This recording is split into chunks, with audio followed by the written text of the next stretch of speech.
ভারতে পাচারের সময় সুপুরি, রসুন ও শিং মাছ জব্দ। তো বন্ধুরা, শুনছিলেন শিরোনাম, এবার বিস্তারিত।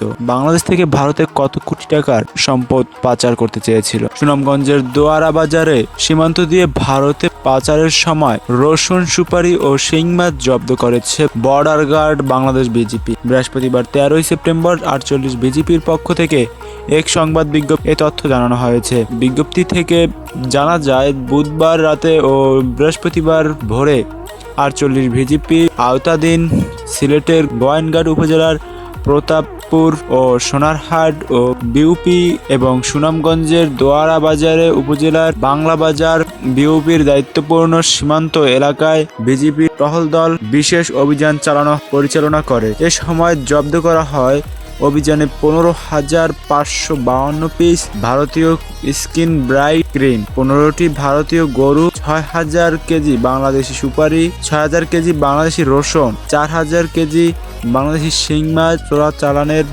ব্যবহৃত বাহন, বাংলাদেশি একটি 3 টন ট্রাক